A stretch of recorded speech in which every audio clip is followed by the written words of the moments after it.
Salut, je suis Miguelito, raconte. Connais-tu l'histoire du corbeau et du renard? Tu vas voir qu'il ne faut jamais se laisser tromper par la flatterie. Et à la fin, je te dévoilerai la morale de cette histoire avec en plus une touche de culture générale pour enrichir tes connaissances. Alors, ouvre bien tes oreilles et embarque avec moi dans cette aventure que je te raconte maintenant.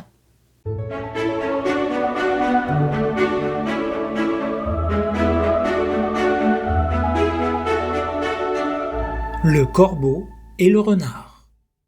Tout commence dans une forêt non loin d'ici. C'est une belle journée ensoleillée et un léger petit vent souffle et fait frémir les feuilles des branches. Au milieu de cette forêt se trouve un arbre, un grand arbre, le plus grand de la forêt. C'est un chêne immense et très vieux. D'ailleurs, certains animaux disent que cet arbre aurait plus de 1000 ans. Et sur ce chêne, tout à coup, un grand corbeau noir sorti de nulle part vient se poser, juste là, sur une des branches. Mais la chose incroyable, c'est que dans son bec, il tient fièrement un fromage, qu'il a sans doute trouvé quelque part proche de la ville. L'oiseau noir, avec son plumage brillant, semble ravi d'avoir trouvé refuge sur cet arbre géant caché aux yeux de tous. Il est tout content, car il s'apprête à dévorer son délicieux trésor. Un fromage rond, compact, de couleur jaune doré et à la texture moelleuse, promettant une expérience gustative extraordinaire. Mais soudain, un renard, attiré par l'odeur alléchante du fromage, fait son apparition. Son pelage est d'un roux flamboyant avec des nuances plus foncées autour de ses oreilles et le long de son dos. Son regard est vif et perçant. Son museau, pointu, est orné d'une truffe noire et ses oreilles dressées captent chaque son de la forêt. Ses yeux gros comme des billes restent fixés sur le morceau de fromage précieux. Il n'a jamais mangé de fromage. Et il est prêt à tout pour mettre la patte dessus, car l'occasion est trop belle. Alors il se met à réfléchir et assez vite, il met au point une incroyable ruse pour s'emparer de l'appétissant trésor. Discrètement, il s'approche de l'arbre pour se placer juste en dessous du corbeau. Sa première idée est d'engager la conversation tranquillement avec l'oiseau noir sans que celui-ci ait peur et décide de s'envoler. « Hey! Bonjour, monsieur du corbeau !» Intrigué, le corbeau baisse la tête en direction du renard. « Que vous êtes joli! Que vous me semblez beau !» continue le renard. Puis, tout doucement, il commence à complimenter le corbeau sur sa belle voix. Dans les faits, les corbeaux n'ont pas de belle voix, et leur chant n'est pas très beau. Mais le renard, toujours avec son idée derrière la tête, continue de parler et vante la rumeur selon laquelle le chant du corbeau surpasse même celui de toutes les créatures de la forêt.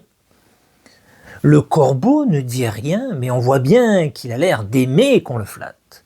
Il bombe le torse et remue sa queue tout en continuant d'écouter le renard. Après plusieurs minutes de compliments, le renard demande alors s'il peut entendre la si mélodieuse voix du corbeau, dont on dit qu'elle est aussi exceptionnelle que son apparence. Sans mentir, si votre ramage se rapporte à votre plumage, cher monsieur du corbeau, vous êtes le phénix des hôtes de ces bois. À ce moment-là, le corbeau, flatté par tous les compliments et les louanges du renard, et toujours sans se douter de rien, finit par ouvrir grand son bec pour chanter sa plus belle mélodie. Mais malheureusement pour lui, le fromage s'échappe aussitôt de son bec et tombe à terre. Avant même que le corbeau ne réalise ce qui venait de se passer, le renard, agile et rapide comme l'éclair, se jette sur le fromage, s'en saisit et s'éloigne tranquillement dans le bois avec un ricanement malicieux. Hé hé hé! Mon bon monsieur, apprenez que tout flatteur vit aux dépens de celui qui l'écoute. Cette leçon vaut bien un fromage, non? Alors, merci pour ton cadeau, noble corbeau, et à la prochaine. Le corbeau, désormais conscient de sa propre naïveté, reste perplexe sur sa branche, méditant sur la leçon qu'il avait apprise, mais un peu trop tard. La morale de l'histoire. Mais que nous raconte vraiment cette histoire? Eh bien ici, cette histoire nous rappelle qu'il faut se méfier de la flatterie, car ceux qui nous couvrent d'éloges ne le font pas toujours par gentillesse. Le renard utilise des compliments exagérés pour tromper le corbeau et obtenir ce qu'il désire, montrant que les paroles séduisantes peuvent parfois cacher une intention malveillante. Le corbeau, flatté et peu vigilant, se laisse piéger et perd son précieux fromage. Cette leçon nous invite donc à rester prudents, à garder notre discernement et à ne pas accorder trop facilement notre confiance à ceux qui cherchent à nous séduire par de belles paroles. Mais dis-moi, as-tu déjà utilisé la flatterie pour obtenir ce que tu voulais? Réfléchis bien et n'hésite pas à me partager ton idée en commentaire. Dans cette histoire, il y a un petit secret que personne ne connaît réellement. Savais-tu que dans la première version de cette fable, écrite il y a 2500 ans par Ésope, un grec, le corbeau ne tient pas un fromage dans son bec, non. Il tient un morceau de viande. Et c'est l'odeur de la viande qui attire le renard. Bien plus tard, Jean de La Fontaine, un poète français, a remplacé la viande par le fromage, puisqu'à son époque, en France, le fromage était un aliment très important car les gens en mangeaient beaucoup. Voilà, j'espère que tu as aimé cette histoire, et si tu veux m'encourager à en publier plein d'autres, n'oublie pas de t'abonner à la chaîne pour ne rien rater des prochaines aventures. En attendant, un petit quiz sur cette histoire t'est réservé juste en dessous dans les commentaires pour tester ta mémoire. Alors dépêche-toi, mes histoires n'attendent que toi!